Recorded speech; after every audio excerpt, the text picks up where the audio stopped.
বাবা দেখো ওখানে আরেকটা মাছ। যাক, এই মাছটাও কুড়িয়ে নি। যাক মা, আজকে 2টা মাছ পাইলাম। একটু পচা হলো সমস্যা নাই। মা এগুলা বাসায় নিয়ে গিয়া ভালো করে পাক করলে দেখবা এই পচা মাছের স্বাদ পাল্টা দেব। বাবা বাবা অনেকদিন ধরে তো মাছ খাই না, আজকে এই 2টা মাছ ভালো করে রান্না করবা, পেট ভরে ভাত খাবো। বাবা কতদিন ধরে যে মাছ দিয়ে ভাত খাই না।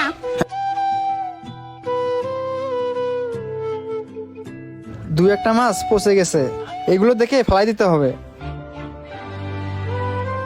এই মাছটা তো অর্ধেক পচে গেছে, এটাও ফেলাই দেই। বাবা দেখো একটা মাছ পেয়েছি। মারে এই মাছটা তো পচা, তা সমস্যা নাই মা। মাছটা যদি বাসা নিয়ে গিয়া ভালো করে রান্না করি তাহলে স্বাদটা পাল্টা দেব। বাবা আজকে তো সেরকম ভাবে কোনো কাগজ টুকা পাইনি। যাক, বাজারে একটা মাছ পাইলাম। বাবা দেখো ওখানে আরেকটা মাছ। যাক, এই মাছটাও কুড়িয়ে নি। যাক মা, আজকে 2টা মাছ পাইলাম। একটু পচা হলো সমস্যা নাই। মা এগুলা বাসায় নিয়ে গিয়া ভালো করে পাক করলে দেখবা এই পচা মাছের স্বাদ পাল্টা দেব। বাবা বাবা অনেকদিন ধরে তো মাছ খাই না, আজকে এই 2টা মাছ ভালো করে রান্না করবা, পেট ভরে ভাত খাবো। বাবা কতদিন ধরে যে মাছ দিয়ে ভাত খাই না। হ্যাঁ রে মা, তুমি ঠিক বলছো। আজকে ভালো করে রান্না কইরা পেটটা ভইরা ভাত খাবো। মা মাছগুলো তাহলে ব্যাগে রাইখা দেই। আরে কাকা, আপনি এগুলো কি করতেছেন? এই পচা মাছগুলো নিতেছেন কেন? ওগুলো মাছ তো পচে গিয়ে অনেকটা নষ্ট হয়ে গেছে, সেগুলো মাছ উঠাই নিতেছেন কেন? এইখানে অনেক ভালো মাছ আছে, এইখান থেকে কিছু মাছ কিনে নিয়ে যান। ওগুলো তো পচা মাছ। হ্যাঁ বাজান, একটু পয়সা গেছে, তা তো কোনো সমস্যা নাই। এগুলো আমরা বাসায় নিয়ে গিয়া ভালো করে রান্না করলে স্বাদ পাল্টায় যাইব। বাজান রে, পচা হোক, একটু যে মাছ খাইতে পারমু এইটাই তো আমাদের কপাল। কি বলবো বাজান, এখন যে মাছের দাম, আমাদের মতো গরিবদের মাছের আশেপাশে তো যাওয়া দূরের কথা, মাছ কেনার কোনো সামর্থ্যই নেই আমাদের। আচ্ছা কাকা, আপনি করেন কি? বাজান, আমি আর আমার মেয়ে রাস্তাঘাটে আমরা বোতল টোকাই। সারাদিন যে বোতলগুলা টোকাই আমরা, সেগুলো বিক্রি করে আমরা করে টাকা পাই। কাকা, সেগুলো বিক্রি করে কি আপনার সংসার চলে? না রে বাজান, সেভাবে চলে না। আজকাল যে বাজারের দাম, আর কি বলবো বাবা, আজকালকাল তো সেই রকম বোতল টোকাইও পাই না। আর আজকে সেরকম একটা বোতলও টোকাইতে পারিনি। আজকে যে কয়টা বোতল টোকাইয়া পাইছি, সেগুলো বিক্রি করে সামান্য কটা টাকা পাইছি। আচ্ছা কাকা, আপনার পরিবারে কে কে আছে? আমার পরিবারে আমি আর আমার মেয়েই আছে, আর কেউ নেই বাবা। কেন কাকা, কাকি কোথায়? বাবা রে, ও যখন ছোট ছিল তখন ওরে রাইখা ওর মা মারা গেছে। এখন আমার পরিবারের আমি আর ওই আছি বাবা। বাবা রে, আমি অনেক টেনশনে থাকি আমার এই মা মরা মেয়েটা নিয়ে। কবে জানো আমি ওর মার মতো আমিও চলে যাই। তাই মেয়েটা নিয়ে আমি অনেক টেনশনে থাকি রে বাজান। আচ্ছা কাকা, সকাল থেকে আপনারা কিছু খাইছেন?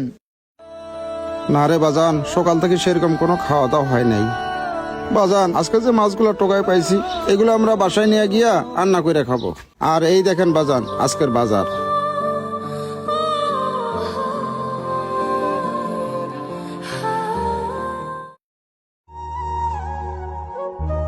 এই যে বাজান, এগুলা কেনাকাটা করছি তোমার দোকান থেকে। এই যে 2টা মাছ পাইছি, এগুলো বাসায় নিয়ে গিয়া রান্না করে তারপর আমরা খাবো। কাকা, আপনি যে সারাদিন বোতল টোকান, সেই টাকা কি সংসারের পিছনে খরচা করেন নাকি কিছু জমায় রাখেন? বাজান, সারাদিন যে আমরা বোতলগুলো টোকাই, সেগুলো বিক্রি করে যত টাকা পাই, সেখান থেকে কিছু টাকা রাইখা দেই ঘর ভাড়ার জন্য।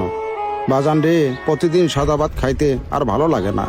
তাই তো আমি তোমার দোকানের ফেলে দেওয়া এই পচা মাছ 2টা আমি টোকাই নিছি। আচ্ছা কাকা, একটু দাঁড়ান।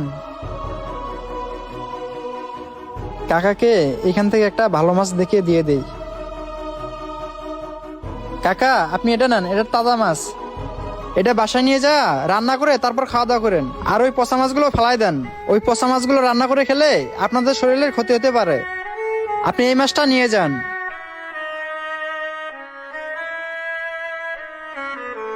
বাজান রে, এই মাছের টাকা তো আমার কাছে নেই। না কাকা, এই মাছের টাকা আপনাকে দিতে হবে না, আমি এই মাছটা আপনাকে ফিরিয়ে দিচ্ছি। আপনি বাসা নিয়ে যা রান্না বান্না করে খায়েন।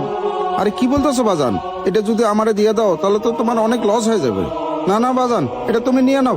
আমার হাতে যে পচা মাছ আছে এই 2টা আমি রান্না করে খাবো। আর শোনো বাজান, আমাদের মতো গরিবদের এরকম পচা মাছ খাওয়ার অভ্যাস আছে। আর বললা না এই মাছ খাইলে আমাদের সমস্যা হইব, কোনো সমস্যা হইব না, এটা আমাদের অভ্যাস হয়ে গেছে বাজান। বাজান কিছু মনে করো না, তোমার এই মাছটা আমি রাখতে পারবো না। না কাকা, এই মাছটা আপনার নিতেই হবে। আর কাকা, খবরে দেখলাম দেশের যে অবস্থা, আর কিছুদিন পর দেশের কঠিন অবস্থা হয়ে যাবে। আর এই সময়টা আমরা যদি একে অপরের পাশে না দাঁড়াই তাহলে কেমন হয় কাকা? আর আজকে আমি আপনার মতো এরকম বিপদে পড়তাম, তাহলে আপনি কি আমাকে সাহায্য করতেন না? আমার বিশ্বাস আপনিও সেই সময় আমাকে এইভাবে সাহায্য করতেন। কাকা, আপনাকে আরেকটা কথা বলি, আমাকে ছেলে মনে করে আজকে আমার আবদারটা রাখেন। কাকা, আরেকটা কথা, প্রতিদিন আপনি সকালবেলা আপনি আপনার মেয়েকে আমার দোকানে পাঠাই দিবেন। ওরে আমি প্রত্যেকদিন একটা করে তাজা মাছ দিয়ে দেব। আপনারা প্রত্যেকদিন সেই মাছ রান্না করে খাওয়া দাওয়া করেন। কাকা, সেই মাছের জন্য আমাকে কোনো টাকা দিতে হবে না। কাকা, আমি তো বড় লোক না, আমি মধ্যবিত্ত একটা মানুষ, মাছের ব্যবসা করি। আপনার পুরো সংসার চালার মতো আমার সামর্থ্য নেই, তবে আল্লাহ আমাকে যেরকম সামর্থ্য দিছে আমি ততটুকুই চেষ্টা করবো আপনাদেরকে চালানোর। বাজান আমি আল্লাহর কাছে দোয়া করি তোমার ব্যবসা যেন আল্লাহ পাক অনেক বড় করে দেয়, আর তুমি যেন আমাদের মতো গরিব মানুষকে সাহায্য করতে পারো। বাজান দুনিয়াতে আমি অনেক মানুষ দেখছি, কিন্তু তোমার মতো মহৎ মানুষ আর আমি কোথাও পাই নাই। আর তুমি যে আজকে আমার সঙ্গে যে কাজটা করছো সেটার জন্য কি বলে যে ধন্যবাদ দিব সেটা বলার মতো আমার কাছে কোনো ভাষা নাই। কাকা, ঠিকই বলছেন, দুনিয়াতে অনেক মানুষ আছে, কিন্তু সবাই তো আর সবার মতো না। ঠিক বলছো বাবা, তোমার মতো আজকে যদি সবাই গরিবের পাশে দাঁড়াইতো তাহলে সবাই দুই বেলা ডাল ভাত খেয়ে বেঁচে থাকতে পারতো। ঠিক আছে কাকা, তাহলে বাসায় যান, বাসায় গিয়ে মাছটা রান্না করে তারপর খাওয়া দাওয়া করেন। আর এই ছোট আপুটাকে প্রত্যেকদিন পাঠাই দেন। ঠিক আছে বাজান, তাহলে আমরা আজকে আসি। বন্ধুরা, আমাদের দেশের মানুষ যদি এভাবে একে অপরের পাশে দাঁড়াইতো তাহলে কতই না ভালো হতো। ভিডিওটি ভালো লাগলে লাইক কমেন্ট শেয়ার করবেন। আসসালামু আলাইকুম।